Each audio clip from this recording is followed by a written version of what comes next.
Mike, good. Yes, does this one work? Also, You gotta have it right on your face. I'm afraid that, I have a big loud voice and, Don't worry about that. all right. So it's just after 7. We have Lou in place. So we have the 4 of us that are here. Yes. All right. So I'll call the meeting to order. First, So one thing, the first thing we need to do is vote on you chairing the meeting. okay. Anyone want to make some motion? Elam, the acting chair for the meeting. Do I get to vote? Yeah. Okay, all in favor? Or do I go by? Oh, sorry. No, I do the roll. I by roll, thank you. Cindy will call. Cindy's gonna call. Okay. So Billington is voting, right? Yes. Okay. Billington, Yes. Dean, Yes. Jones, Lamb. Yes, Motion passed. okay. Now I can call it to order. Thank you, Cindy. Just keep reminding me. And so the first thing is the approval of the minutes. Were there any, Cindy, you're sorry, you're getting set up, so I don't want to do No, anything it's while okay. you're, You can go. okay. Does anyone have any changes or? So we can have a motion to approve them? So moved. I second the motion. Billington, Yes. Dean, Yes. Jones, Yes. Lamb. Yes, Motion passed. thank you. Is there any new business that's not on our agenda? I'm not hearing any. So we can go into the variance review. So there are 2 cases, variance, one's a variance, one's not, one's an appeal in front of us tonight. And so the Board of Zoning Appeals has as its duty the review of appeal and has jurisdiction over appeals in to the zoning board. And I'm trying not to forget to do anything, so I'll try and remember, and I have help from my compatriots. Okay.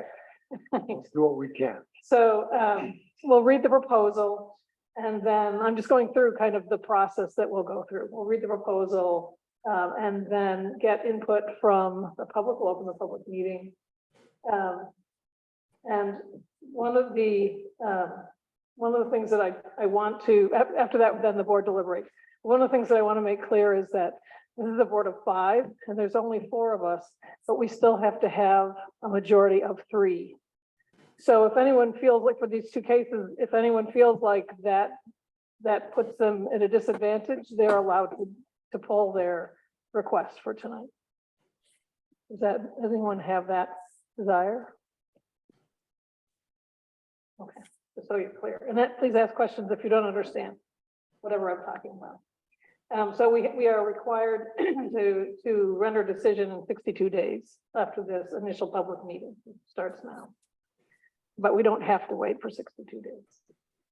All right, so David, did you want to change the order, or we'll just go with the order we have? I think that is a question. Oh. That was a question if you wanted to do the, I guess it just depends on time. The subdivision area variance request may be faster and easier to deal with. We did put then the appeal of the use determination. A variance is what you're more used to doing. So I thought maybe I erred in putting it second. The applicant is here. Also representative of the other project is here, although representative of the appeal is not here because she was unable. Oh, actually, Is she on she's online? chiming in by Zoom now. Okay, So it's really up to you if you want to change the order. I'd like to do the area variance. do we need to ask the attendees? No. Okay, all right. So we'll start with the area variance. And that's on 229 East Miller, parcel 7-1-43.32. And it is, the applicant requests a variance from the minimum lot size for one of three parcels in a 3-lot subdivision of the existing large lot, as well as variance of the required lot depth to create a 3-acre parcel around the existing farmhouse. Is that clear to everyone present? So, Mr. Nout? Sorry, I apologize. If you could state what your request is and then any of the background information, that would be really helpful. We have lots of papers, but it's always nice to hear it from the person. These maps don't show color outlines. Right, but he'll put it up on the, yeah. And so just for the board, you got a second sheet just now, which has some of the text on it, which wasn't in the original packet. Okay, it's all yours. All right, the entire parcel is 82 acres. And would you like the map up there? So Sure, I think it's coming. That might make it easier. Yeah. Okay, thank you. the entire parcel is 82 acres. That's blue plus yellow plus pink. Blue, yellow, and pink, Okay. yes. The existing house is in the yellow. It ends up being around 3.5 acres or so. The 11.5 behind the house would go to his daughter Beth. And I'd be buying the blue portion. Up until a couple of years ago, the property was separated. He had 3 acres around the house and the rest was in a separate lot. He combined them a couple of years back, 2-3 years back. But now he'd like to just maintain the 3.5 acres around the house. His daughter would get the 11.5 straight behind, and then the other parcel would be around 67 acres. So you're buying the whole thing and then subdividing off those two pieces, or you're No. just buying the part that's? I'm just buying the blue part. And so maybe this is, and I'm not sure I can ask a question at the moment, but. Sure. You can ask anything you want. Yeah, I'm pretty good at that. So if you're just buying the blue part, why are you putting forth the variance and not Mr. Miller? He's here as well. And maybe that's a question about subdivisions. It's as long as the owner agrees, anyone can be the applicant. Okay, thank you. Okay. And I'm assuming you agree or you wouldn't both be here. You agree with Mr. No, me. He signed on the Yes, line. I don't quite see the pink outline. I see it. You'll help me with that a little bit. Yep. yeah, there's also the orange outline in there, but This obviously is around the house and pond and the outbuildings. The pink it's hard to see, but it overlaps. Oh, okay, it's overlapping that blue line going down. Yep, Okay. would be divided there. This was pretty much nothing. That's an odd little triangle. This is his son Eric's house. All he needs is a right of way through this backfield. But that was just. But there's no debate about that. We're only discussing the yellow area. We're not even discussing the pink area. Correct. Exactly. I think the only issue is that the yellow area would only be 3.5 acres. And there's some discussion of the terrain and why the terrain doesn't allow anything else. Could you give me more information on that? Yeah, More information on that? Did you have that other map? This is all basically, there's a valley building. Let me open a different file. Give me just a second. Yep. There we go. I have it, but it was hard. I wasn't sure what I was looking at. Yeah, it's pretty bad.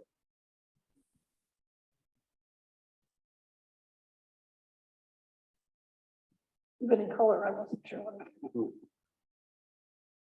So that teal line is their lot. This is Hornbrook Road. This is all a steep bank down to a stream bottom. And then there's another big gully that comes this way, right behind these fields. That's all big side hill. Side hill coming down both sides here. So really the only flat area on the property is this field behind the house. And would there be any way to expand the yellow lot into the pink lot to make it more?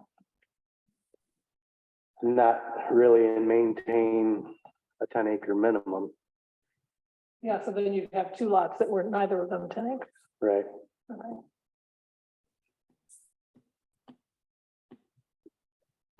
And then, yeah, and we're not debating what the pink lot, what happens to the pink lot.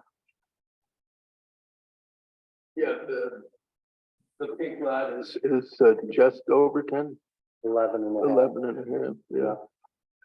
I mean, there is the question if you could add a tiny little bit onto the yellow, but you're still not going to hit the 10 required. Yeah. And then the question is, if you added more to the pink, could you take from the pink to make it Right. more bigger, but even still. Yeah, and to maintain the right of way to the field. It's understood.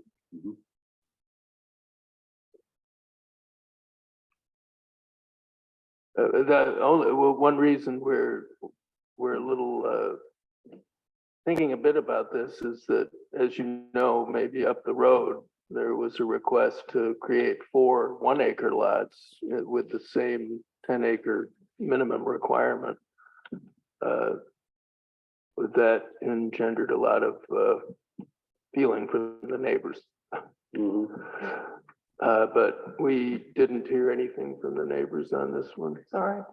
And one of, I think, an important difference is not whether or not we hear from the neighbors, but that this parcel size overall is allowed more subdivisions because it's an 80-acre parcel. Right. They could do 8 lots as opposed to the other one where they didn't even have the land to subdivide one new parcel. Yeah. And one thing that I forgot to explain to the general public is that we have a set of 5 questions that are considered our balancing decision, and we'll go through, you fill them out when you put in the variance, and we'll go through them tonight also. Okay. Do you have any other questions? Okay. And, or anything else that I'm supposed to do before? I think we're all set. I think we're all set. Anything else for me? I think we're all set. We'll ask you if we have more questions, Okay. because we can close the public section. We didn't find out, we do ask for anybody within a 500-foot radius of the property if they have concerns. Yeah, so we haven't opened the public hearing yet. If you Oh, wanna sorry. open the public hearing. I can open the public hearing. I'll say I did not get any letters. But somebody may be here to speak, I'm not sure. Is there anyone here either in person or Zoom that wants to speak about this? The neighbor west of there is his brother. And Melchin doesn't own that piece down there anymore. And Chuck Everhart's a good friend of his and mine, so I don't think he'll have any issue with it. They didn't send any, and no one's speaking up. That's checks to the right, you're saying? Yeah, By the top right. yeah, okay, interesting. Yeah, he's my next door neighbor. Yeah. No, told me I didn't about ask it. if anyone should recuse themselves. Well, no, it's not part of it. I wondered exactly where his part was. Yep. Yeah. Nice. So hearing no comment, I can close the public hearing. Is that correct? Close the public hearing. Now. we can- Thank you. You get that, Cindy? By the 3rd or 4th time around, I might know what that might have. Okay, so we have our 5 tests. So the first one is whether undesirable change would be produced in character of neighborhood or a detriment to nearby property. So Lou, I'm gonna start with you because you're online. Well, I had a couple of questions. Oh, good. It looks like the pink area turns into a flag lot. Any problems with flag lot if that, if that becomes a parcel that's subdivided? No, there's not an issue with that at this point in time with the zoning update. So the lot size got bigger, but flag lots are now allowed. So it would not be able to be subdivided in the future because it is under 20 acres. So that lot would be what it is. Great. Until- That I might not have these questions if I weren't in Maine and actually got the packet. That's my bad. That's nobody else's problem. But I just wanted some clarification. And if I'm looking at East Miller Road on my map, I'm assuming that to my right is, or as I face it, is heading out east, and to the left is west, or have I got that just backwards? I guess I'm not oriented as far as where north is. You've got that correct. Okay, cool. Undesirable change. No, I don't think that, considering it's all family or relations, that it would constitute an undesirable change. Yeah, I was looking at that. I think this is one of the things that, the character of the neighborhood already does have several lots that are broken out of similar size. So my opinion would be that it does not produce, a change in the character based on that.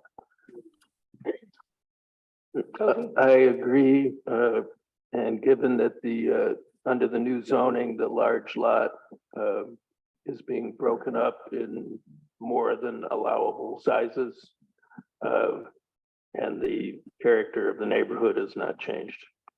Okay. Cindy, did you get all that? No, You get going sometimes and we get going fast, so. I thought of another question in the meantime. There's some discussion in the application about possibly building in the future, but that's only on the large lot that you're talking about, right? Blue lot? Yeah, I mean, the whole idea of doing this is so it stays like it is until I'm dead. And the daughter would like to, you know, if in the future she wants to build a house there, she wants to be able to do it. I'm not worried about building a house there, but I would like, I guess, the option to do so if I chose to down the road. And that's only on the blue and pink lots, which we're not actually discussing. So, okay, I just wanted to make sure. I didn't think, there's not really that much space to build anything more on the yellow lot. Okay. All right, so the second question is whether benefit sought by the applicant can be achieved by a feasible alternative to the variance. Lou? Well, as it was explained or described, especially looking at the map that had some topographical features and the creek running through and such. No, it would look as though there wasn't much else that could be done.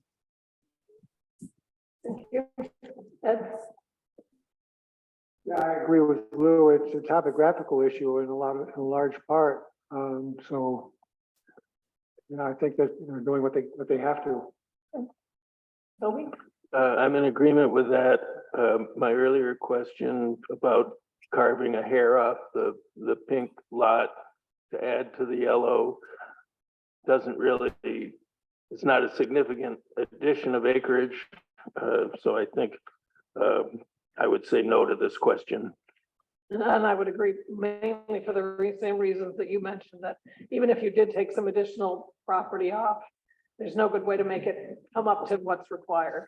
Variance. All right, so the third question is whether the requested variance is substantial. Lou? Oh, well, yeah. If, you know, it sort of doesn't meet zoning requirements. But yeah, I feel it's probably substantial. It makes it less so, considering all the participants and such, but it's still substantial. Ed? Yeah, the fact that we're taking what should be 10 acres and bringing it down to just 3, that has to be defined as substantial in that respect, yes, And the other piece is 600-foot depth down to 100-foot. right? Toby? Yeah, the aspect of well, according to the new zoning, it actually isn't that undersized, right? I mean, in a sense. When you look at the overall density Right. of the 3 lots, Yeah, it's still, you have way more land than you need for Right. 3 lots. so I mean, 1 is smaller. yeah, you could say that, you could sort of go both ways, but I'll actually say no because of that. It fits in the new zoning requirement for a large lot. And I'll say that I think it is substantial just in and of itself for that lot itself. I do agree with you that in the scheme of all things, it doesn't affect it so much because there's so much land around it. But we're really only looking at the variance of the one. The fourth question is, would the variance have an adverse impact on the physical or environmental conditions in the neighborhood? Lou? No, I don't think so. That was easy. Ted? Well, there's no construction going on, so the physical impact will be minimal. And it touches a little bit on one, a little bit within the character of the neighborhood also. So I would say no. I'll also say no. East Miller Road is getting to be a happening place, so I think that's right in. And I'll also say no, just because you're not changing anything from what's there already, and so I don't think it will affect what and it shouldn't affect the physical and environmental condition.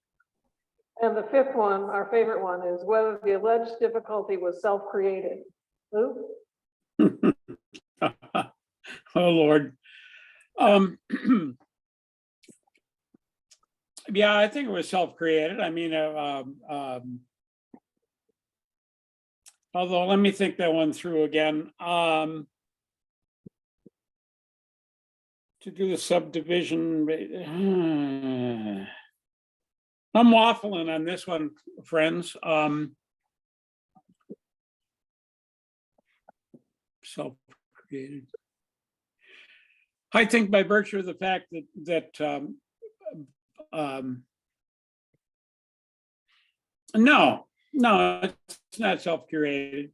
If you go back to the new zoning ordinances and the size of the lot that's being dealt with, if you were going to do this at all, it kind of left it so that there was no other option. I'm going no. Yeah, I think Lou's got it right. Given the terrain really limited.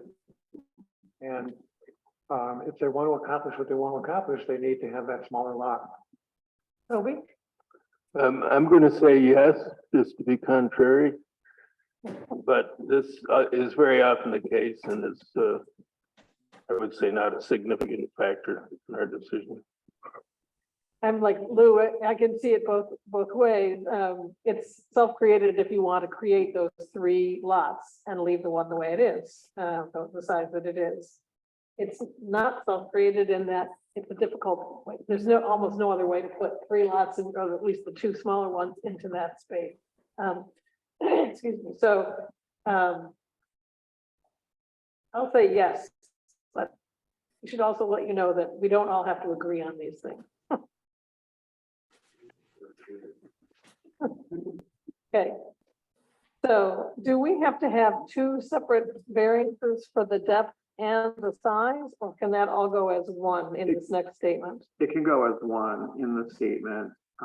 And we should talk, I think, first about conditions, which the form is a little backwards. Yes. But if you want to consider conditions, and one condition I would suggest considering is that the total number of future subdivisions not be any greater than would be allowed under the zoning. So it's 80 something acres, so they have a total of 8 lots from the original parent lot. By On the blue allowing lot the can only smaller be lot, divided into 8 additions. that the total, I guess the blue lot can only be divided into 6. 6. Yeah. Okay, And and the even other though ones we're can't looking be at the divided variance at on all. the yellow one, we can still put that condition in on the whole Yeah. purchase. Okay, is anyone interested in that, adding that condition? Sure. Yes. I think it has to be a motion, doesn't it? No. I so move. So it doesn't have to, but it seems like you agree, Lou, and Ted? you Yeah. agree? I do. Toby, you agree, sounds like Yes. you agreed, and I agree also. So that condition would be that the total area of these 3 lots that we're discussing cannot be divided into more than 8 Yes. lots. Okay. Is that acceptable? Yeah. Are there any other conditions that you might suggest or that anyone else has?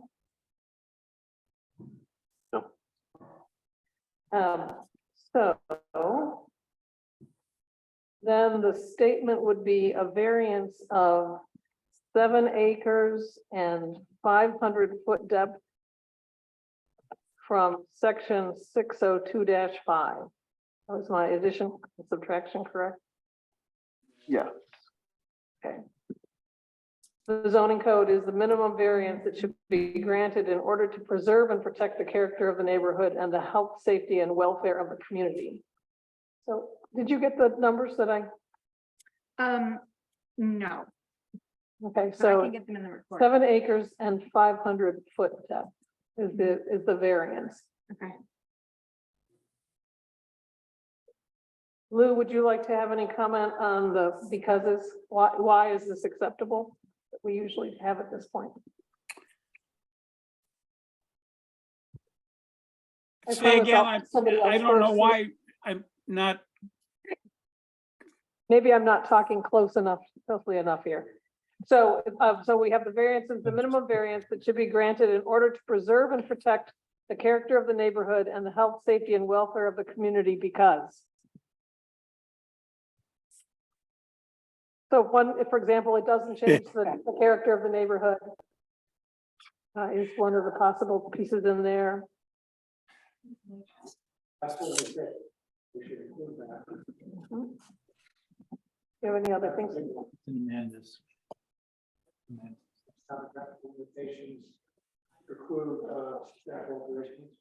Sorry, Lou, can you hear that now? no, but I can see what was typed. It says, granting the variance won't change the character of the neighborhood. There are topographical limitations that provide substantial change. That preclude substantial change. Right. Okay. Like to add to that? Yeah, that, I think that's a statement that, with which I agree, and, as I say, I wish I could hear you better. Yeah, we can hear you really well. I guess you can't hear us quite as well. Oh, now that came through pretty well. Hardly anyone ever tells me they can't hear me. Do we need a motion to do this, or we just go through and do the final statement? So we need, a motion, given everything above, choosing either one of the 2 boxes at the bottom, either the benefit to the applicant does not outweigh the detriment to the neighborhood and the variance request is denied, or the benefit to the applicant does outweigh the detriment to the neighborhood or community. Thank you, gentlemen. Would one of you like to make a motion? Yes, a second. Which I will paraphrase. How about Thank that? you. A variance of 7 acres and 500-foot depth from section 602-5 of the zoning code is the minimum variance that's granted in order to preserve and protect the character of the neighborhood and the health, safety, and welfare of the community because of the topographical area and the lack of change to the environment. Therefore, the benefit to the applicant does outweigh the detriment to the neighborhood or community. Thank you. Is that what you meant to say? That's exactly what I was gonna say. Excellent. I second that. Billington, Yes, Dean, Yes, Tobias, Jones, sorry. Yes, Lamb. Yes, the motion passes. is carried. Okay. So I don't think there's anything else that we have to do on that variance. Is that right, David? That is correct. You are all done. Thank you for coming and giving us information. It always makes it a lot easier to do this if we have someone to talk to us. Is there anything else you need from us? Where do we go from here? So, Hand you to David. yes, now that you have a variance, the planning board can accept your application as complete. They did look at it last time. They said they couldn't go any further without this. So at their next meeting, they'll have a hearing, they'll do the seeker review, and then they can grant preliminary and final subdivision of that. Yeah, a month from last week. Thank you. Thank you very much. All right. Our second point on the agenda is the appeal of the status use determination for the tourist home for SPR 2022-09, 105 Beardsley Lane, parcel 2.1-9.22. And so this is an appeal of the decision because we don't have our normal sets of pieces of paper. Yeah. But this is an appeal of the decision made by Planner West on whether or not site plan, I would like to use the newly constructed home as a tourist home, which is the use allowed by site plan review in the zone. The appealing party believes that the zone purpose use does not meet the definition of a tourist home in the town zoning and is requesting review by the BZA. So we are just discussing an appeal of the determination that a tourist home is allowable in that zone. Almost. You're reviewing whether or not the proposed use is in fact a tourist home. So tourist home is allowed in that zone. The appealing party says this proposal is not a tourist home. And does it have to declare what it is? So basically, there are two types of businesses for accommodation in the town. Tourist homes, which are allowed in this zone. And the other type is hotel, motel, boarding home, which is not allowed in this zone. So the appealing party has said that they think, based on the definition of tourist home, that this is definitely not a tourist home. And it definitely is a hotel, motel, boarding house.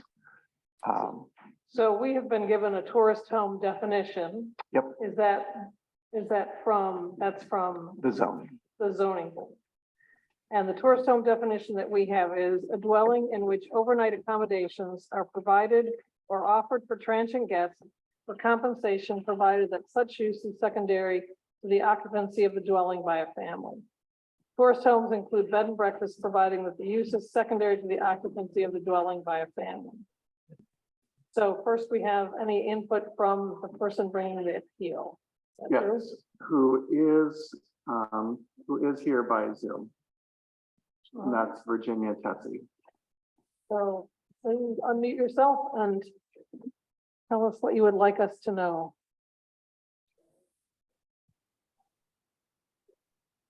They may not really be there. Hopefully you all saw, they sent a letter yesterday saying that they have COVID Right. and aren't able to attend. So maybe they're just listening. Okay, I did just ask them to unmute. But if it would be helpful, I could read that more recent letter because it wasn't in the packet. okay. Would you like that? Would you like that? Is it a new, it's not in the packet. A new one that came yesterday. So I can. Excuse me. Would it be possible for me to speak now? Because I have another meeting going on at the next desk in the room, and I'd like to avoid the crosstalk and join the meeting, actually. To you, as the chair. So that would mean we were opening the public discussion before we hear the letter. So we could do that and then hear the letter after, if that's acceptable. Yep. Okay, yes.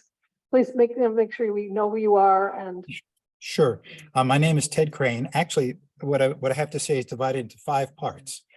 Ted, Tessie, Gutman, David, and Impact. I'm Ted.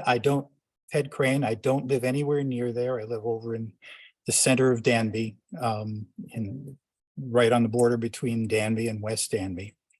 My interest here is that what I see happening here is something I would not want to see happening anywhere else, and in particular, anywhere near me. That's the Ted part. The Tessie part, I have read that letter, both of them. I think they're cogent and they make a very good point, which is that basically the primary use of this house is as a rental property, not necessarily as a dwelling for the owner. And I can find no fault with that, other than that I wish it was a slam dunk argument, which otherwise it wouldn't be here. David would have ruled the other way. The Gutman part. I attended last week's planning board meeting on this subject, and I don't think it was his intent, but the lawyer for the applicant, Charles Gutman, actually made a very strong argument on why the primary use of, backing up the idea that the primary use of this building is not as a dwelling for the owner. What he said was that when there is no one in residence on the rental part, he will certainly be going up there because it has a much bigger TV and it's a much nicer location. I'm not sure of his exact words on this part. He also said that the upper story, the attic or the 3rd floor above the basement, is being fitted, might be fitted out as a super place to play video games. And that would probably be for the benefit of the owner. In other words, the part of the building that we are talking about is the best part of the building. It's also the most bedrooms, which Tessie mentioned maybe, and the most square footage. And based on that, it's very reasonable to assume that this is in fact intended as a rental property. And I'll actually come back to that. The David part. In fact, the word reasonable shows up several times in his analysis of the situation. In other words, there has to be a reasonable argument why this is in fact a tourist home.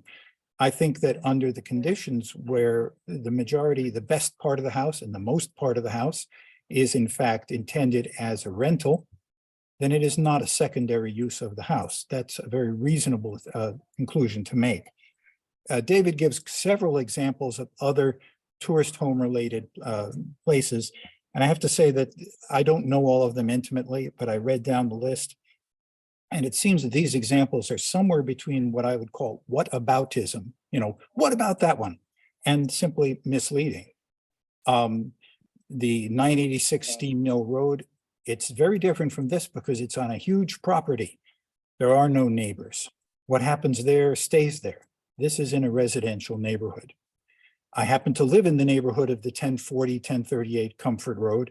And what isn't mentioned there, of course, is that that designation, that permission was actually poorly done by the planning board because a special permit, they thought they could grant a special permit to that owner. But in fact, my understanding is special permits last forever. So it's a bad example. It's also the way he had set it up. It's a big place and it's in the woods. 303 Gunderman Road.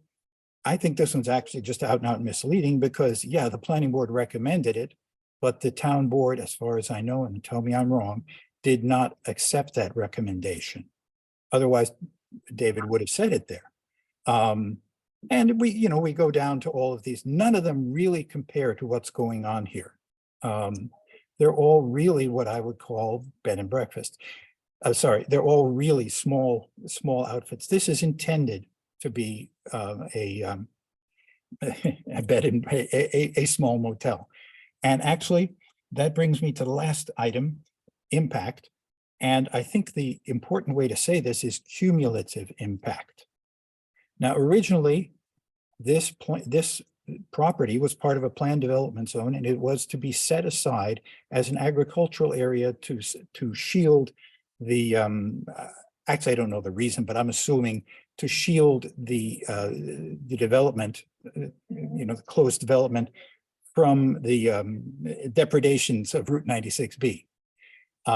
Just by chance, because someone from the planning board who made that decision happened to be intimately involved with the process when this came up for a permit to build, all of a sudden we had to get permission for it to be a home to be built. It was supposed to be agricultural. And at that time, the applicant clearly stated this was for his use and for the use of his family. And the applicant also declined, for example, to make changes that the planning board suggested, such as moving the building a few hundred, 1 or 150 feet further away from the road, which would have isolated from the rest of the development. He claimed poverty. I, for one, having just built a rather long driveway, I know the cost of it. It was minuscule compared to the cost of the total building. And I think that already began to set a pattern of changing needs where the applicant was putting his needs or his not yet stated intent to against the needs of the community. As was pointed out, I think in Tessie's letter, both the architect and the architect of the building and one other person involved with the construction have said that they knew that he intended this to be a rental property. And it's designed to be a rental property. It's not designed to be a home. In fact, the area in the basement where the applicant is living was not originally separated in the original plans from the primary use of the place, which is as a rental property. So let's see, anything left on my, yes. And finally, I would not want to be living next to what could, with just a small change of intent, turn into a motel. Thank you. I've got another meeting. You've listened very nicely. Thank you. Thank you. Since I we've, apologize, I did not start the timer, that's why that went. oh, yeah. So since we have the public hearing portion open, we might as well continue with that, I think. Okay with you? So is there anyone else that would like to speak? And then, so we'll do you, and then there's someone's got a hand up. You're fine. It was just the clipboard just fell. My name is Natalia Santamaria. I live at 135 Beardsley Lane. Virginia is not well enough to be able to speak, so I'm just going to point out the 4 points she wanted the BZA to hear today. The first one is that, and I'm just going to read from the letter that she sent. The first one is that the current code only allows overnight rentals if a property is approved as either a tourist home or a hotel, motel, boarding home. And then she provides arguments for that. The second point, because I know that I have 2 minutes. The second point is that enforcing current code violations in Danby for boarding homes will be burdensome, but that should not be a factor in making this determination, again, with arguments. And then 3 is that evidence is overwhelming that the proposed use of 105 Beardsley Lane is that of a boarding home and not of a tourist home. And you have 3 paragraphs of arguments there. And the last point is that if this isn't what the code means by a bed and breakfast, where the bed and breakfast is the principal use of the premises, then what set of circumstances would possibly fit that description? And then she has 2 paragraphs of that. So I just want to make sure that the 4 points of her appeal were in your radar for today. Thank you. Less than 3 minutes. I can't see the name of the person with their hand up. Can you get it? Yeah, Robert Gross. Thanks very much. Can you guys all hear me down in the meeting room? Yes, we can hear you. Rather than repeat a lot of what has been said, I just want to ask the board to think about what a test of a reasonable interpretation of the zoning law would be in this particular instance. And to make it clear, I'd like to state that I support this appeal strongly. So would it be reasonable for someone without prior knowledge of this situation to conclude that a 7-bedroom property, wherein 5 of the bedrooms in the more luxurious upper floors of the home are being offered year-round for nightly rental, while the owner lives in a modest basement apartment, is primarily being used as a home? I think the answer to that question is no. It would be more reasonable to conclude that the owner's intention is to use this property primarily as a means to generate rental income. Thank you. Thank you. Is there anyone else here that would like to speak? And there's, okay, then there's someone else on the corner that's waving. Yes, Andy and Deborah Montgomery. Thank you. Oh, Andy Cole. Sorry, we're unmuted now. Okay, I'm Andy Cove. I live on Beardsley Lane. Can everybody hear me? Yes, thank you. Okay, so I sent in a very brief letter today, and this will be very brief because David has said at other meetings, when everybody gets up and says the same thing, it's very tedious. So, just point number one, in a low density zone, just to be clear, the only provisions for overnight accommodation referenced is for a tourist home. By definition, a tourist home, as you've heard, overnight accommodation for compensation is secondary to the occupancy of the dwelling by a family. The primary use is for occupants to be a family. Secondary use is rentals. It's pretty clear. There's no strict definition of that, unfortunately, in the Danby zoning laws.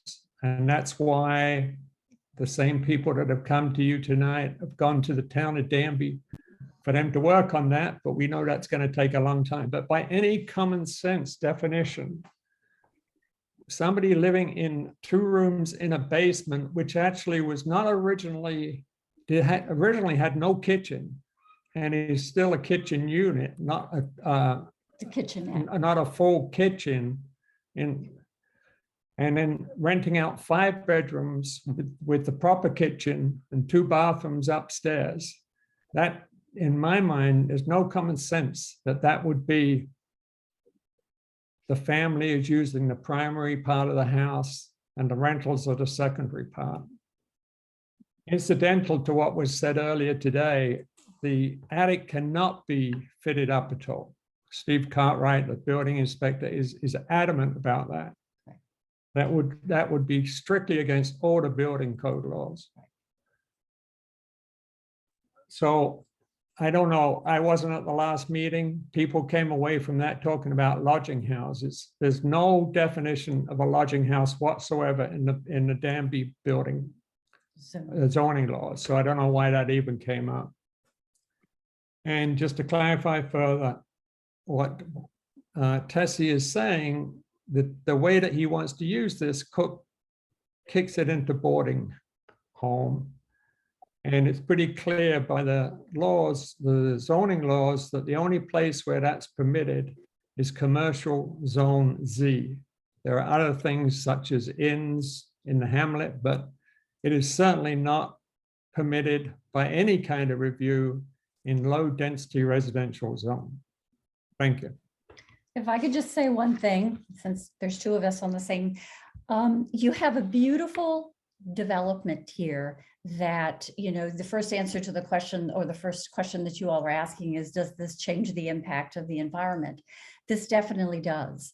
It's a quiet street. We all bought into the street because it's serene. We walk our dogs, children walk.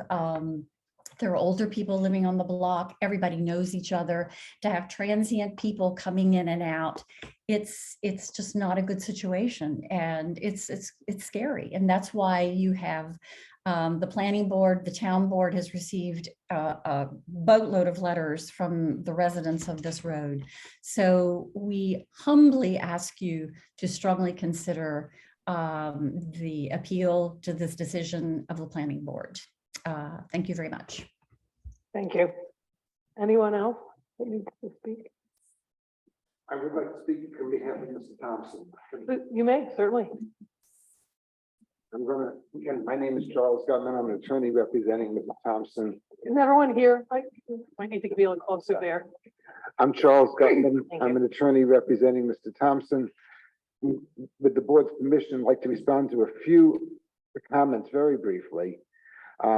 and give you some facts about what actually, how it is going to be used, which I think really goes to the heart of the matter. Before I read Mr. West's treatise, which I assume you've all seen, I was going to comment on the law, but I can't comment any better than he did. One of the comments people made is how it affects the neighborhood.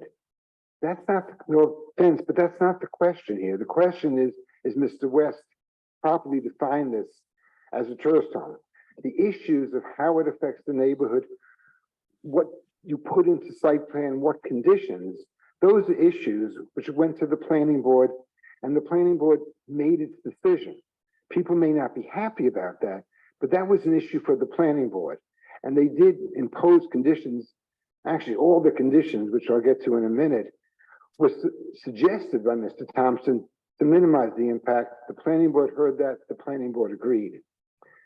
People keep talking about common sense. And people, you see something, you know what it is. This is not a motel. It's a single family home where transient guests are going to be allowed at certain times, which actually is, from my viewpoint, what a bed and breakfast is. And the town board has decided that bed and breakfasts are here. Someone commented that maybe the town board could have defined things differently, but they didn't. So we're stuck with what the town board wrote. It's not a motel, and it's not a question of what the neighborhood is like. The question is this a tourist home as the town board defined tourist home? And I think there's a couple of important facts. People have said it's going to be rented all year long. No, that's not true. One of the conditions which Mr. Thompson proposed to the planning board and to the neighbors at the very beginning is that he's going to limit the rentals to 180 days per year, which is less than a half a year. So at most, and that's the maximum, he may not get 180 days of rental, but if he maximize that for more than half the year, it's not rented at all. And we get to the question of primary and secondary. If that use is less than half of the year, almost by definition, that becomes a secondary use, because for the entire year, 365 days, it is his primary residence. There's also, I think Mr. Crane mentioned,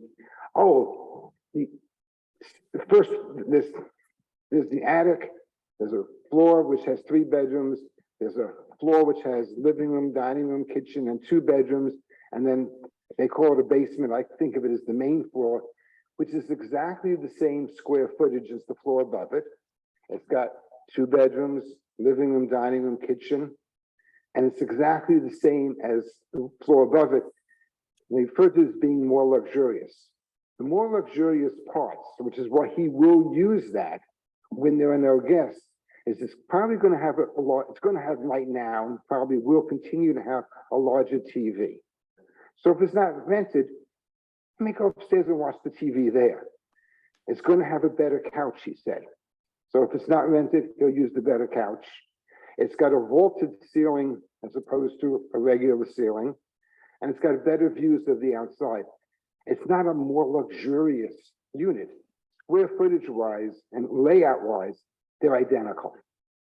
So what's going to happen is for 180 days or less, and in practice, if you're maximum 180, you're never going to get 180. For less than a half a year, there's going to be tenants on the, I call it the second floor, or the main floor, or whatever.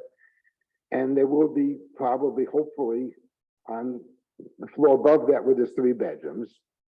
We don't expect the transient guests to use the attic much at all. Mr. Thompson intends to use it when they're not there. So the attic is going to be primarily for him. The 3 bedrooms on the 3rd floor, or whatever you call it, for less than half of the year, hopefully he's going to rent it. For the rest of the year, it's going to be available to friends and family as a guest room. Then you get the 2 main floors. For less than a half a year, if he's lucky, he's got 180 days of rental and 185 days of not rental. And For 365 days a year, the first floor, the bottom floor will be where he's living. And for 185 days or more, the next floor up is also where he's going to be using. So basically, you got a situation where for less than a half a year, it's going to be rented. For more than a half a year, it's going to be his primary occupancy. And you get to the question of what is primary. And primary is he's living there. It's his house. That's his primary use of this property as his own residence. And yes, he has a need for some extra cash, and it's going to be used as a bed and breakfast for less than half of the year. And that is what a bed and breakfast is. And I said I wasn't going to comment on what David wrote, but I'm not able to not. And you get the question then of when there is ambiguity. And I think the people commented, the town board has had to find this very carefully. When there's ambiguity, there's a rule about zoning laws, is that this is in derogation of your common right to use your property any way you can. So if there's ambiguity, that goes to the benefit of the landowner. Unless the town has said, no, this is wrong, then he's allowed to do it. And the town has said, you're allowed to have a bed and breakfast there. Now we get the question primary versus secondary, but his primary use is, this is where it's going to be his home. This is where he's going to live. He's going to make sure the gardening and everything is the way he wants it to be, because it is his home. It's his castle. Thank you. Thank you. Is there anyone else that would like to make a comment? I see Joel has his hand up, I think. Joel? I do. Can you hear me? Yes, thank you. This may be off topic in a sense, but I think it's important to understand the context. The only thing that makes this an issue is the fact that there's somebody going to be living there other than the person renting it. If this house were rented out in its entirety, whether for one night or for a year, there is nothing in our laws currently that precludes that from happening. It's only because it's occupied by someone and only part of it is going to be rented that there's this whole question of, well, what kind of rental is it then? Which category of accommodation other than renting out the whole thing is it? I just think I'd keep that in mind. I don't think it makes a whole lot of sense to allow the whole thing to be rented out with no regulation at all. Whereas if you happen to be living in it and want to use it, as a bed and breakfast or whatever, it's regulated and there's site plan review and so forth associated with doing that. Or if it's a motel or hotel, it does make sense for that to be subject to some review and regulation. But I trust you will look carefully at David's arguments in assessing whether or not it can be reasonably interpreted to fit the definition of a tourist home. Thanks. Thank you. Anyone else?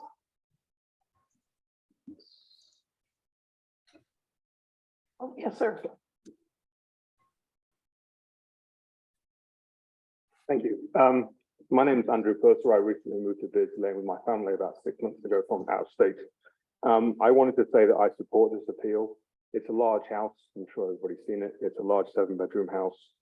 It sounds like the current owner is going to be living in the 2-bedroom part in the basement, and the remaining 5 bedrooms will be available for rent. It therefore seems clear to me that the primary use of the property is not as a family home, and therefore it should be defined as a boarding house. I would also say, I was interested to hear about the argument of the 180 days. I don't know how the township is going to regulate that, if that is the case. That is another point I would say. I was also interested at the beginning, I think you said you were going to read the letter that was sent in. As soon as we close the public Thank you. comment, yeah. That's we what I've will. got to say. Thank you. Anyone else? I think there's in the corner again. It's up to you if you want to recognize someone a second. Hi, Oh, sorry, Virginia Tessie. It looks like she might want to speak. sorry. Thank you for, I'll just take one quick minute because I do prefer to just, at this point, let, my letter stand, although I do know it's lengthy and it'll be a pain if someone's actually reading the whole thing, to the board. But I just wanted to make two relatively quick points. One, to Chuck's point about a bed and breakfast, I don't disagree. I think what Jeremy is proposing is similar to a bed and breakfast. But what I want to point out is that a bed and breakfast it can be a tourist home and it can be a boarding house. It fits into both of those definitions. And whether it's a tourist home bed and breakfast or a boarding house bed and breakfast depends entirely on this primary secondary distinction. So that's really what's before the BZA. Excuse me, what's before the BZA today. And I think other than that, I will let the letter stand. I'm sorry, Joel did make one other point. And Joel's point was that if the owner didn't live there, this wouldn't be an issue at all. And I couldn't disagree more. I think the issue here is that we're not talking about annual rentals, monthly rentals, month-to-month rentals.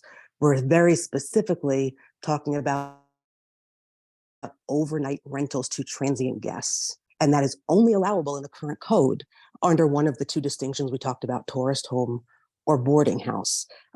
There is no other allow, and I know everyone on the board seemed to want to look to, the planning board seems to say that there was no such restriction on anyone else unless the owner lived there. But I don't think that's true at all.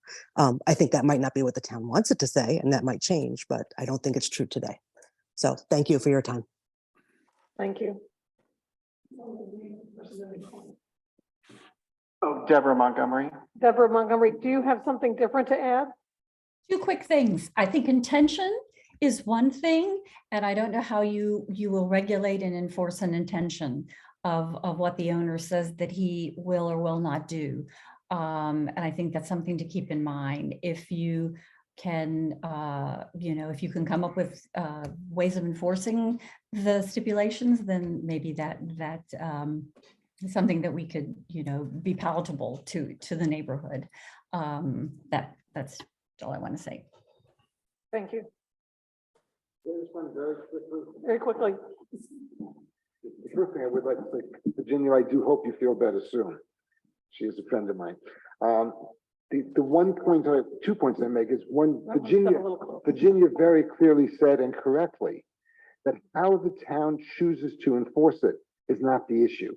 The issue is whether or not this is a tourist home. And we gave to the town and the planning board details regarding that, but that's not the issue for tonight. And the other point that I would make is Virginia talks about whether this is a tourist home or a boarding house B&B. And the distinction is, in a boarding house B&B, the owner doesn't have to live there. In a tourist home, it has to be occupied by the owner, and that's what this is. Thank you. Anyone else? Can I respond to Chuck? Briefly. Thank you. Oh, yes, you can. Go ahead, Virginia. Go ahead, Virginia. Okay, thank you. Quick response to that. Yes, Chuck is very correct in that in a tourist home, the owner does have to live there. In a boarding home, the owner does not have to live there, but may live there. It's not a consideration. It's just not a requirement of a boarding house, but it's not mutually exclusive. Thank you. All right. I think I'm going to close the public comment period. All right. And you were going to read the letter for us. Oh, sure.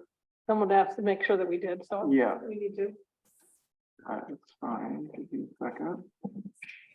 Since he spoke, that may be okay. Let me open it up again.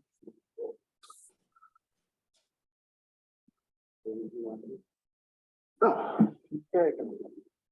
Okay, so this is the letter, the second letter from Ms. Tessie that she sent yesterday. So if you read the first one requesting the appeal, this is a follow-up to that because she didn't think she could be here today.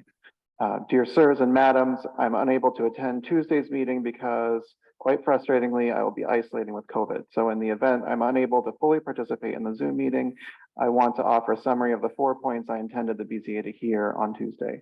1, current code only allows overnight rentals if a property is approved as either a tourist home or a hotel motel boarding home. Where use is not explicitly permitted, it is prohibited, and throughout the current code, providing overnight accommodations is allowable only in 2 different categories. A tourist home allows such use only if that use is secondary to the occupancy of the property as a dwelling. This definition includes bed and breakfast where overnight rental is secondary to a family's use of the property. B, a hotel motel boarding home allows such use whether or not the owner lives on site, and specifically includes bed and breakfast where full-time occupancy by a family is secondary to the use of the property for overnight rentals. If a homeowner resides in the property, but that use is secondary to the use of the property for overnight rental, then the property is by definition a boarding home. 2, enforcing current code violations in Danby for boarding homes will be burdensome, but that should not be a factor in making this determination. The planning board and the town planner have been resistant to make any determination that would impede short-term rentals in Danby.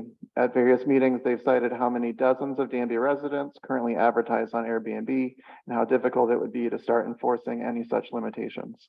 They've taken the position that the code only limits overnight rentals when the owner lives in the house, and that it's unfair that such owners are so burdened when an owner who does not reside in a house has no such restriction. But nothing can be further from the truth. Danby homeowners who are currently advertising on Airbnb and live in the home may be running unapproved tourist homes under the current code. Danby homeowners who are currently advertising on Airbnb and do not live in the home may be running unapproved boarding homes under the current code. Is this boarding home provision difficult to enforce where current homeowners are already renting their homes as short-term rentals in low-density zones? Absolutely. Is what current town residents want the code to say. The town board is looking into that now because no one knows. C, but is this what the code says today? Yes, the board's determination regarding the proposed use as either a tourist home or a boarding home should not be impacted by whether the town would have to enforce the code as it relates to single-family homes already being used as boarding homes. And the code limits overnight rentals regardless of whether or not the house is occupied by the owner. 3, evidence is overwhelming that the proposed use of 105 Beardsley Lane is that of a boarding home and not a tourist home.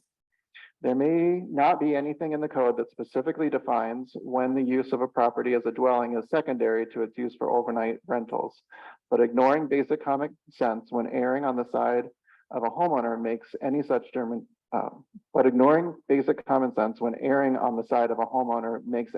determination an arbitrary one. The applicant built a beautiful 7-bedroom house with the intention of living in its basement. He owns and uses other full-time, short-term rental properties as his main source of income. And despite his statements that recent financial have prompted his change of use, his realtor and architect have stated for years that his intention was to build a popular Airbnb destination, complete with orchard and farm stand to attract as many transient guests as possible. Though it is near impossible for any hotel, motel, boarding home to achieve no vacancy status throughout the year. The property will be advertised and available to transient guests 365 days per year. Logic dictates that this use functions as a boarding home, and the owner's decision to live in the basement is quite obviously ancillary to the property's primary purpose for overnight accommodations for transient guests. 4, if this isn't what the code means by a bed and breakfast, where the bed and breakfast is the principal use of the premises, then what set of circumstances would possibly fit that description? The drafters of the above sections of the code explicitly included within the definition of hotel, sorry, I've got someone joining the Zoom. of hotel, motel, boarding home, properties that function like bed and breakfast, where the bed and breakfast is the principal use of the premises. This includes properties where the owner lives in the property, but where that use as a permanent dwelling is secondary to its principal use. The town planner notes that tourist homes with over 10 bedrooms can exist and cites this property's 7 bedrooms as the primary factor as to why the proposed use must be considered a tourist home. I propose that a much larger house could certainly be a tourist home if the owner's use as a dwelling is principal. For example, if that owner's family permanently occupies most of the house, or they allow only infrequent rentals. But when a home is used principally for overnight rentals, as is the case here, it cannot be anything but a boarding home. The town has limited examples of homeowners asking for tourist home approval over time.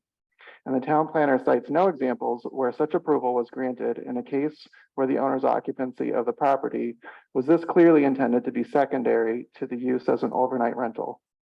Furthermore, any prior erroneous decision should not determine the outcome here, as the board is tasked with interpreting the current code as it is written. Truly yours, Virginia Tessie. Thank you. So my understanding is that we have a choice of supporting the appeal or not supporting the appeal. Yes, you can support the appeal. Your options are actually related to the finding. So let me pull up my here. The planning by me. So your choices at the are outlined at the bottom of my memo. You are empowered to reverse my interpretation of the tourist house use, to affirm it, meaning leave it alone, or to modify. So those are the 3 choices. You can reverse it, saying that it was incorrect. That your designation was incorrect. Yes, It is not, therefore it is not a tourist home. correct. Okay. Yes. That's why I'm doing this. Yeah. You can affirm saying that the interpretation was correct, the staff interpretation was correct. Or you could modify. You could say it was mostly correct with a few changes that you would make in how that determination is made in this particular circumstance.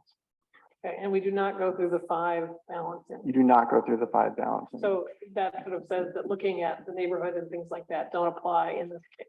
Exactly. This is only about interpreting the code. So it's not up to the BZA to decide if this is a good use or would have impacts or, you know, is the best way to use the land or anything like that. It's what is in the code, what the town board intended by putting it in the code, how the definitions work, and then as you saw from the case law, you know, understanding that when a code is not specific, you are supposed to find any reasonable ambiguity in favor of the landowner. Okay. And so we have a discussion. Yeah, So- discussion, and I will say there, generally, my job is to give you unbiased advice about the process. There is a chance for you to ask me questions about my interpretation, where obviously I'm going to be supporting my interpretation. But other than that, I'm just going to give you advice about the way the process should work and things like that. Thank you. First, for the sake of transparency, I'd like to mention that I had a telephone conversation with Deborah Montgomery. I believe it was in late January. I've known her for some years, and she asked me about whether the BZA would be hearing this. And since we had never done an appeal of this nature, I said, well, I don't think so. I think you've got to talk to the town board and the planning board. And she expressed some opinions and essentially repeated what's in the various letters from the residents. So I didn't feel that was necessary to recuse myself for, but. Ted or Lou or Toby, any questions or discussion points or How much time have we got? For you, as much time as you want. What would you like to tell us? I don't know. I'm just gonna launch in. Shoot me down anytime. Thing number one is I think some of us who have been on the board when this project began looked at it and thought, what is going on? It was not up to code in terms of zoning ordinances which indicated height of building. That may be not here or there, but I thought I'd mention it. Thing number two is up here in Maine with not much to do. I read all of that material. I mean, volumes of it, probably 3 times. Not sure I entirely understood it. And here's some things that I don't know if it's a question I can ask or if they're rhetorical. I don't know who gets to decide residency. If I build my home and choose to live in the basement,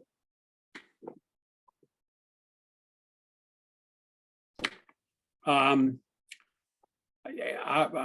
we in a position to make the decision about whether or not that constitutes residency? That being said, listening to Mr. Crane and Virginia and Robert, Andy Cohn, Joel, the lawyer, Charles, Chuck, whatever his name was. All of them had what I thought was reasonable and cogent arguments, but I'm not sure they have to do with our task. When I read the letter from the owner, it seemed that he had fairly explicitly delineated how the rentals would go. He indicated that they would only be rented to family units, parking provided,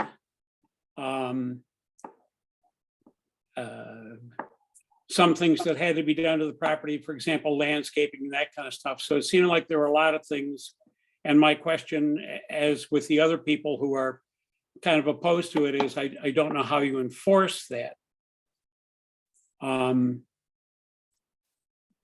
It also said in the letter that he needed to keep a record of guests and number of beds that were rented and dates they were rented. And I guess my last question would be, if, and knowing nothing about verbos or bed and breakfasts or any of that kind of stuff,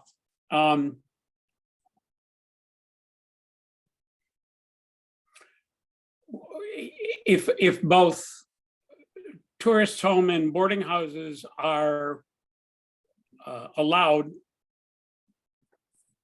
and people are objecting to the label of tourist home, what is the detriment, downside, or whatever to it becoming a boarding house?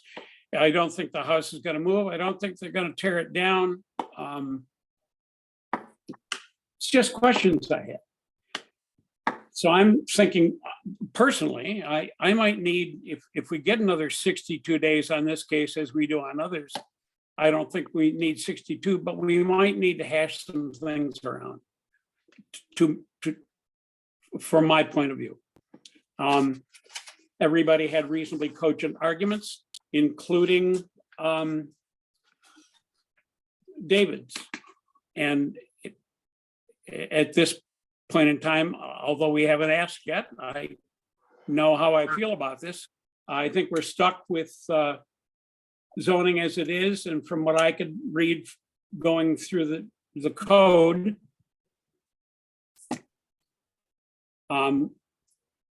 we might not like it, but to my way of thinking, and by the way, I live next to the one on the Durden and Comfort Road.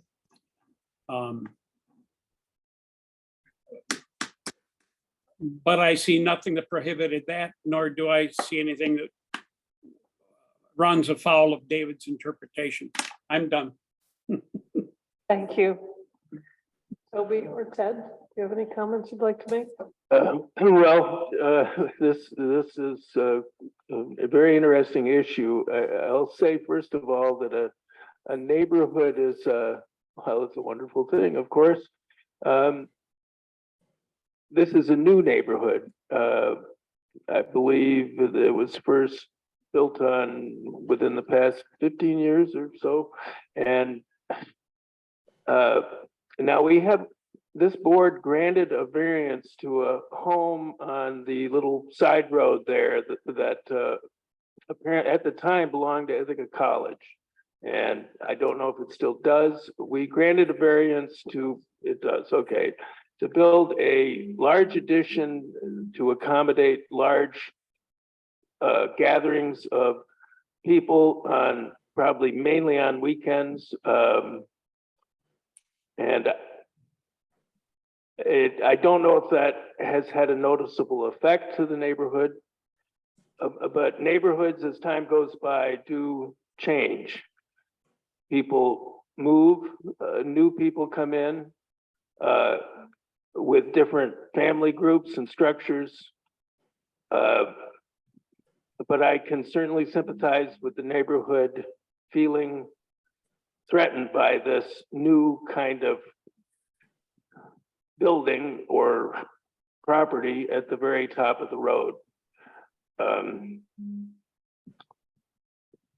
Some of the arguments that were laid out by the town attorney, for instance, this business of construing zoning regulations against the municipality, the Westchester Municipal Planning Federation Legal Night, they mentioned it's a general principle that zoning codes being in derogation of the common law must be strictly construed against the enacting municipality, and any ambiguities in a zoning ordinance must be resolved in favor of the property owner.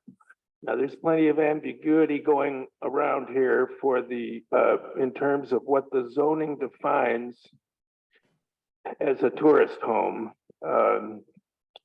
And I think clearly the response to this indicates that the town has to work on that for the future.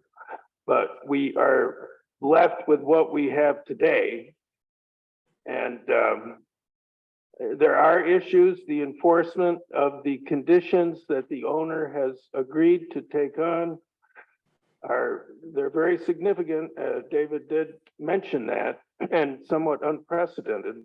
I do know that the town of, I think it's the town of Ithaca, was going to enforce a 180-day limit on rentals, especially of lake houses. But I'm not sure they ever put that into effect.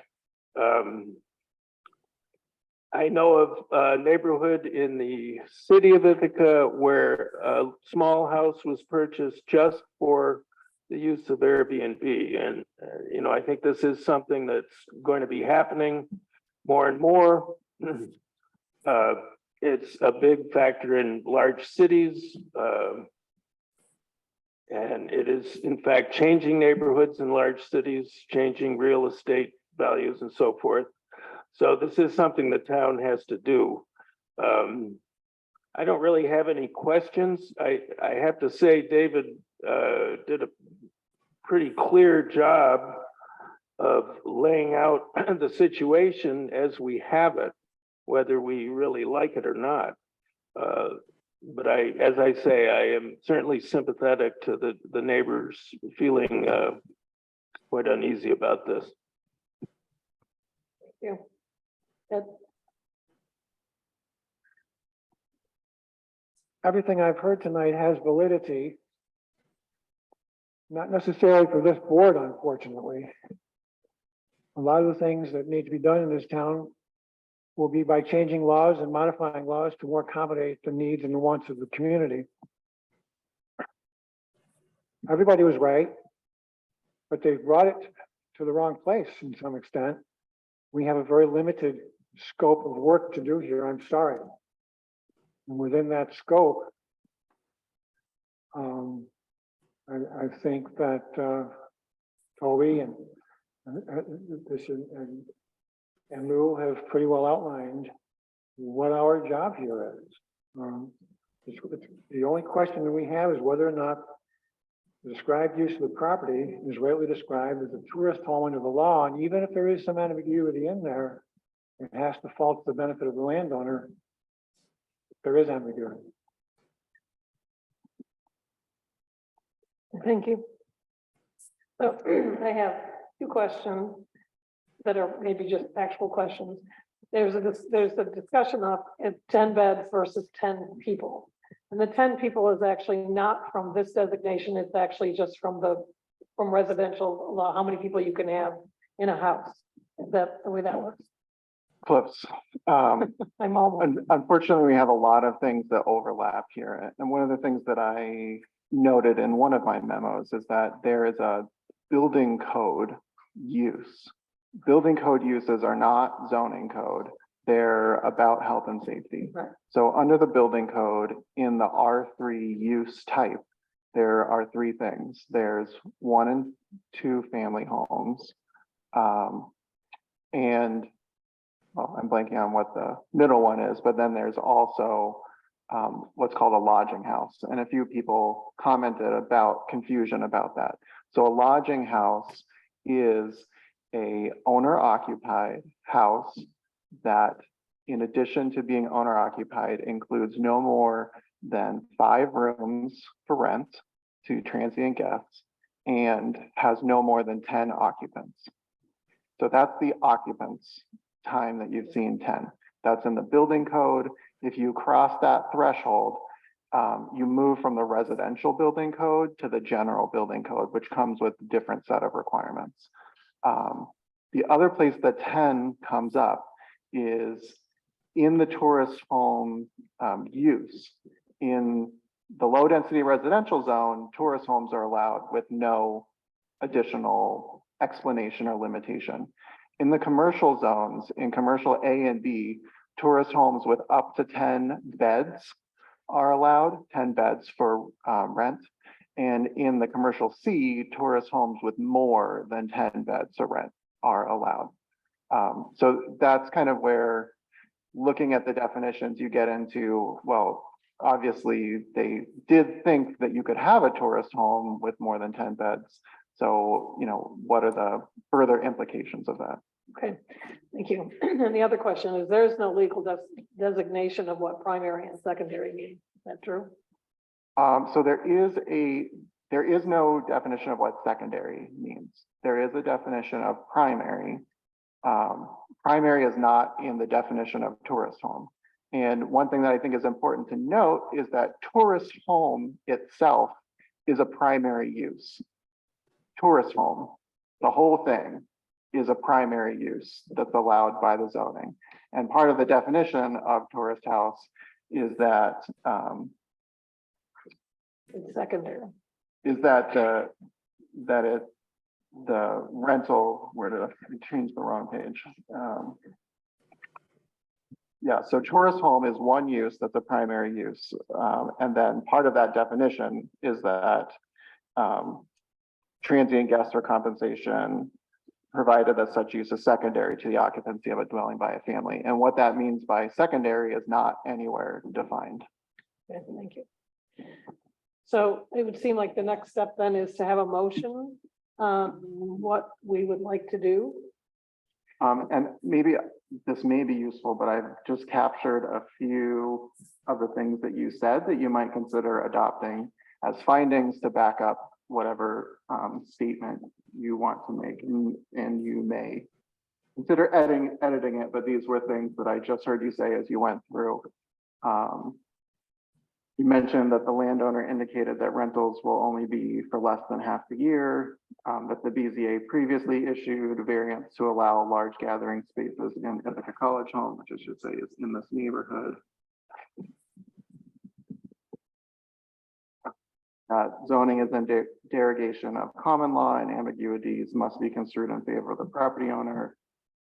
the board member said that you do see ambiguity in terms of how the zoning defines tourist home and maybe specifically what secondary means. That is one of the ambiguities, and I should say, I agree with all three of the other people on the board, is that I can understand why the people brought the appeal. But I also see the fact that that's not what we're here to do, unfortunately. And what it means, what your next steps are, I'm not sure what that is either. But it is a very complicated piece of I don't know, it's not legislation, but a very complicated piece. And so trying to sort out what the exact best answer is hard. And I'm not sure anyone's going to like any of it, no matter whether we side with one side or the other. But it is, to me, there clearly is ambiguity in the situation and also in the definitions. That give anyone enough information to put together motion? I would like to know that we affirm the original action order. Would you like to move that with the findings as drafted? Yes, thank you very much. We're finding it. Okay, did you get that? Do I have a second? Could we repeat that? I only caught fits and snatches of it. Thank you. Now, I'm moving to affirm the order as it stands with the documentation that's just been put together by Planner West.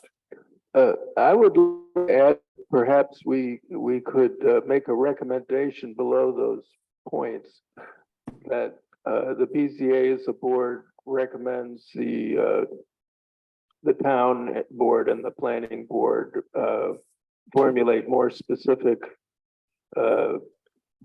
requirements or definitions and restrictions on tourist homes and Airbnbs.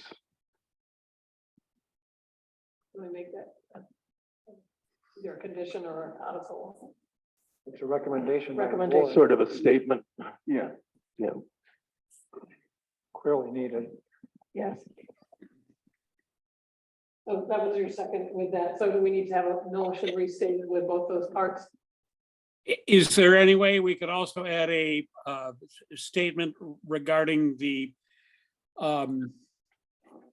planning board or town board coming up with a method for enforcing the, an actual written plan for enforcing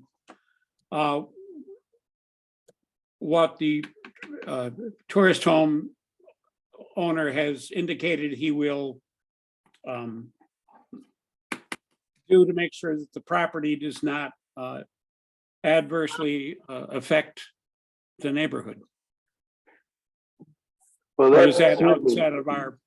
That's the kernel of the thing is there's not officially any enforcement of a lot of these things. I mean, Right.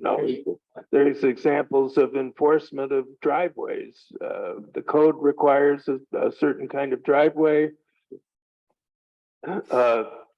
Construction's just getting started.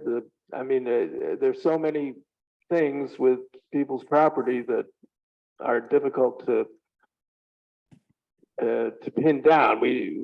Many of us would rather not have government coming around all the time and checking on things. There is a requirement for a report in here, but again, it still requires enforcement. Someone to make sure that it happens.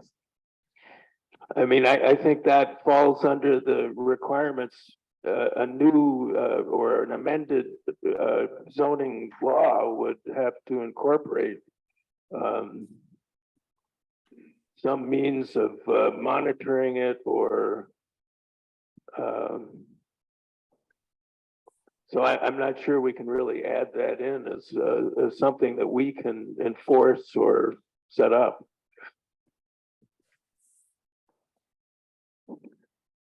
Yeah, that was more like a recommendation. Thanks, Lou. Just clarify a couple of things. One, the town board has begun a process that will start with a survey of the town. Looking to see whether or not people want the town to go through a bigger process to have more specificity and more regulations or less regulations or different regulations for short-term rental uses.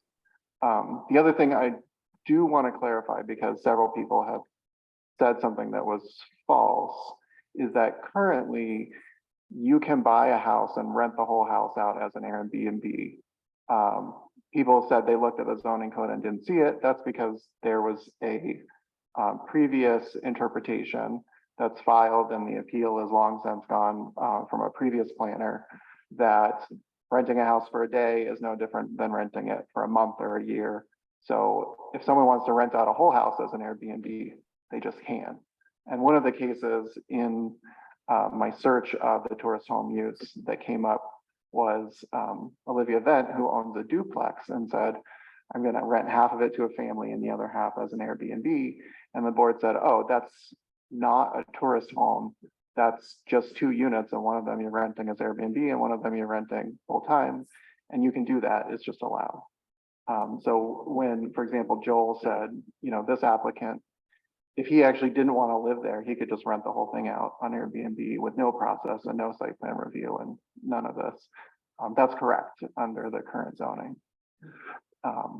So the town board has asked to start with a survey of the community to see what people think. We had actually started a process to talk about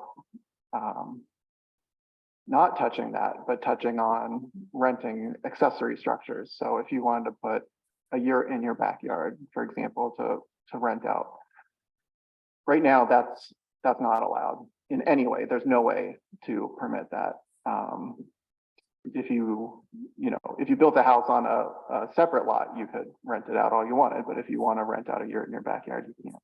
So we had started a process to find out what's reasonable there, how much density can we have, do we need to have a licensing process, those kinds of things. So the town board has expanded that to kind of look at the whole short-term rental equation. I still think it makes sense to put it in as a recommendation on what we're putting in the motion. Is this sufficient? So I said the BZA recommends that the town board and planning board work together to clarify definitions and enforcement for uses that include short-term rentals. Yes. Is that okay, Lou? That's well said. I just wanted to add, not to what we've written, but quite a few of the letters were concerned about the remaining lots on the property, on the neighborhood, might be attractive to investors wanting to try the same sort of thing. Well, as David just said, it's possible in various forms. But I just wondered if you have some covenants in the neighborhood set up, and that might be something you'd want to look at, working out added covenants to any further properties. We have a comment from the audience, is that, or from the public, is that okay? Totally up to you. Okay, yes, go ahead. So we do have covenants for that, but we were told that they are not enforceable by the town. So even if we put them there, they are not going to be. Oh, so okay. That's correct. So a covenant is a private contract between you and the other people in the neighborhood. So if you want to enforce a covenant, you have to sue them. The town can't enforce a private agreement. So it gives you a little protection, but not much, not from the point of view of the town. The covenant's pretty flat. Okay. That's why we're providing. And unfortunately, as what Ted said, is we're not the place that you need to be, unfortunately, that we don't have the jurisdiction to do what you're asking for. So just because we've had enough discussion, I think it's probably worth stating the motion again. Are you willing to do that? With the, Cindy may be able to read it back. oh, Cindy, can you read it back?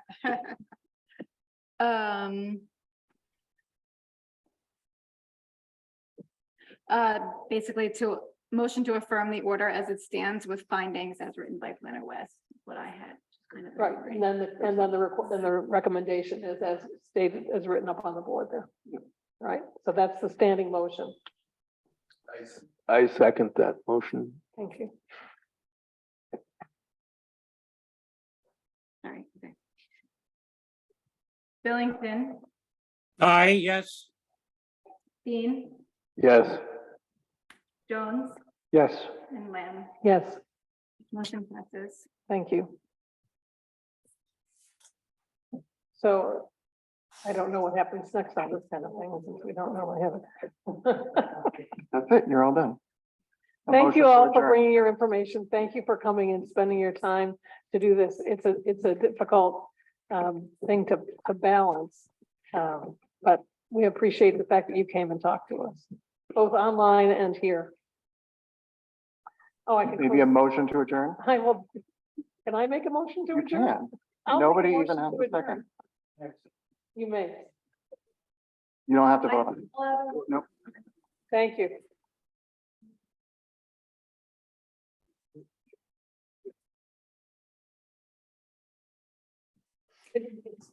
This is happening everywhere. Yeah, Lou, are you trying to tell us something? Oh, I was confused. I thought we had one more thing on the agenda. Oh, that was on the planning board agenda. I misunderstood that also. It was not on the BZA agenda. Oh, Peachy Keen. Yes. So you're free to And- go and do whatever you want to in Maine, where I think there's snow. Thank more you. snow than there. I'm sitting here in the basement. I don't know if you have a picture, because maybe you guys A hat on, so I don't think it see might be this cold. like I can. Oh, it's colder than a witch miner's brass monkey, I'll tell you. Thank you very much. Those are all, that's the expression that I could put together that would keep my mom from washing my mouth out with soap. I bet it didn't always And, work. and Tobe, thank you after jumping in right after me, because you articulate kind of what I was feeling a whole lot better. And there are a couple of things you mentioned that I had thought about and then didn't. One was the home that had belonged to Ithaca College that we okayed the expansion for. So, gee, guys, have fun. See you next month. Thank you. Thanks, Lou. Stay warm. It's an honor to Bye-bye. work with you, I have to say.